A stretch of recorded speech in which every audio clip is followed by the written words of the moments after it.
Акыркы учурда мамлекеттик телеканалдарга чыкпай калдыңыз. Себеби эмнеде?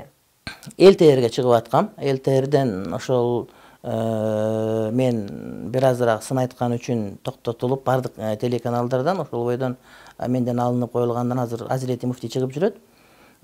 Ал негизи ошол менин берүүм болчу. Муфтий чыгып жүрөт ошол жерде. Абдушкур Ажынын орду дагы деле бар, ал киши сүйлөйт, а бирок меникин муфтийге алып беришкен.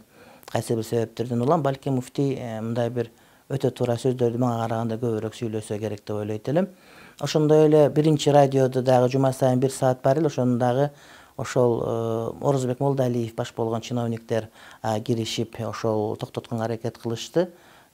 Бул да ошол бойдон токтоп турат. Анткени ал убакта ал киши дин иштери боюнча мамлекеттик комиссиянын төрагасы болуп турган, биздин иштерге абдан кийлигишкен. Эми сырттан аябай серепчи болуп бир нерсе сүйлөп аткан менен, бирок ошол ким муфтий болуш керек, ким уламаларга кириш керек деп түздөн түз кийлигишип, ал эмес ажылыкка чейин кийлигишип, ошол боюнча сотто жүрөт, бирок сүттөн аппак болуп көрүнгөн жерде эле мактанып жүргөнү менен мына ошол кишинин түздөн түз тиешеси бар.